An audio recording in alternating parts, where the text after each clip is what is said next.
Shabbat Part 2. Bible reading. Babasa po tayo ang salita ng Diyos and I try to do a review. Okay, it's gonna talk about Shabbat ulit. Sabbath or Shabbat. So, a title, Nagpagaling si Jesus sa araw ng pamamahinga. Jesus healed someone in Shabbat. In the day of Shabbat or Sabbath. So, babasahin natin ay Marcos Kapitulo 3. So, Kapitulo 2, Sabat yung huling part na binasa natin kahapon.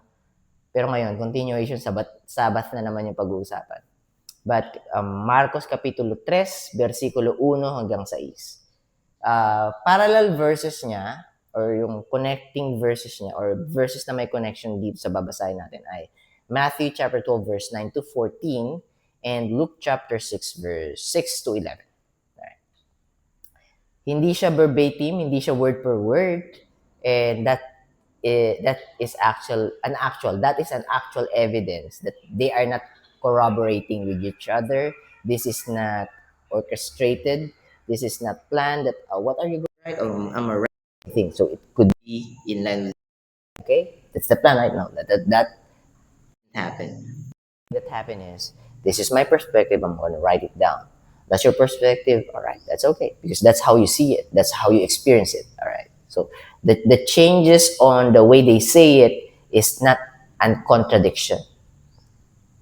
It's not a contradiction, sorry. But an evidence that they are telling the truth. All right, let me just read it now. Verse 1. Versikulo 1 po tayo. Let me just read it back. Pagdating ng isa pang araw ng pamamahinga, muling pumunta si Jesus sa sinagoga at dooy may isang lalaking paralisado ang isang kamay. Isang kamay paralyzed. Whether it's left or right, I don't know. But paralyzed yung isang kamay niya. So, probably nakaganyan. Usually, paralyzed. Medyo tumitigas na yung part na paralyzed. Pag sa katagalan. Verse 2. May mga taong naroon na nagmamatsyag kung pagagalingin ni Jesus ang lalaking iyon sa araw ng pamamahinga, on the day of Sabbath or Shabbat, upang may maiparating sila laban sa kanya. Mali yung basa ko. Hindi parating, paratang. Upang may maiparatang sila laban sa kanya, laban kay Jesus. Sinabi ni Jesus sa lalaking paralisado, basahin ko po ulit. Sinabi ni Jesus sa lalaking paralisado ang kamay, halika rito sa harapan. Verse 4. Pagkatapos, tinanong niya ang mga tao roon, alin ba ang ipinahihintulot? Ulitin ko po, alin ba ang ipinapahintulot sa kautusan sa araw ng pamamahinga? So, alin ba talaga? Ang gumawa ng mabuti o ang gumawa ng masama? Sabi doon, pahinga. So, sabi sa pahinga, sabi sa Shabbat, rest. Tingin nyo, yung rest, nakakabuti o nakakasama? Tignan nyo to. Tignan po ninyo. Ngayon lang nag-sink in sa akin. May revelation si Lord . Pagka may taong nalulunod sa araw ng Sabbath, Shabbat, araw ng pamamahinga, tapos pinapanood mo lang malunod. Tanong, yung puso't isipan mo, nakapagpapahinga ba? O nababagabag? Sabi, wag gumilos . Wag gumalaw, magpahinga daw . Sabi ng mga Pharisees, magpahinga daw, wag daw kumilos. O hayaan mo siyang malunod. Para ikaw naman nakapagpahinga. But in reality, sa katotohanan lamang, yung physical form mo, nakapagpahinga, hindi gumalaw . Pero yung puso't isip mo, nabagabag, tapos nalunod na, namatay na. Di cargo di konsensya mo yun, sa harapan mo nalulunod. Yun yung sinasabi ng Panginoon dito. O, pahinga, maganda yun. Pero pagka may isang bagay na may gagawa ka naman, mas makakapagpahinga ka kung gawin mo isang bagay na hindi ka naman nawalan, kundi oras lang. Sabi rito ng Panginoon, nung tinatry nila siyang hulihin, para may maiparatang sa kanya, alin ba ang ipinapahintulot sa kautusan sa araw ng pamamahinga? Ang gumawa ng mabuti o ang gumawa ng masama? Ang magligtas ng buhay o ang pumatay? Ngunit hindi sila umimik. Wala silang nasabi. Mga Pariseyo, tapos yung mga alagad siguro ng mga talaga-sunod ng Pariseyo. 5. Galit na tinignan ni Jesus, yun yung word, galit na tinignan ni Jesus ang mga nakapaligid sa kanya. Ngunit nalungkot din siya sa katigasan ng kanilang mga puso. Nahabag. Bumaling siya sa lalaki at sinabi, iunat mo ang iyong kamay. Iniunat nga ng lalaki ang kanyang kamay at gumaling ito. 6. Agad na umalis ang mga Pariseo at nakipagpulong sa mga alagad ni Herodes upang pagplanuhan kung paano nila ipapapatay si Jesus. So, tignan yan. Tignan yung heart posture. Kung gaano ka-deceitful yung heart at hinahayaan nilang ma-deceive sila ng heart kasi they are following their emotions and their selfishness. Mga Pharisees, tagapagturo ng kautusan. Sabi nga ni Jesus woe to you Pharisees, you hypocrites. You whitewash tomb, appearing clean in the outside, but full of dead man's bone in the inside. Ibig sabihin, malinis sa harap. Uy, holy, banal, righteous.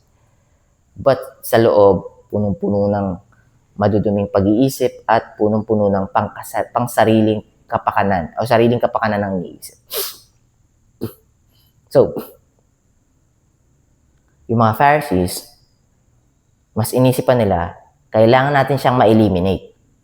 Kasi, pinapatupad natin yung Sabbath, tapos siya kikilo sa Sabbath, tapos ipipilit ituturo na gumawa ng mabuti sa Sabbath. Dapat walang gagawin, mabuti man o masama, wala dapat gagawin. Yung dapat yung Sabbath.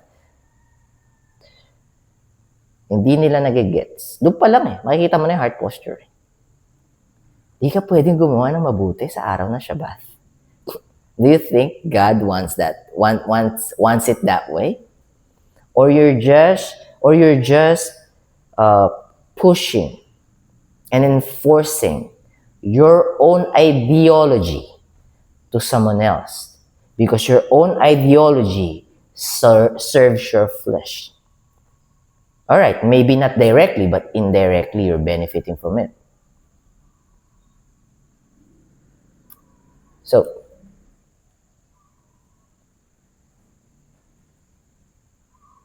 napakadami ngayon sa panahon ngayon.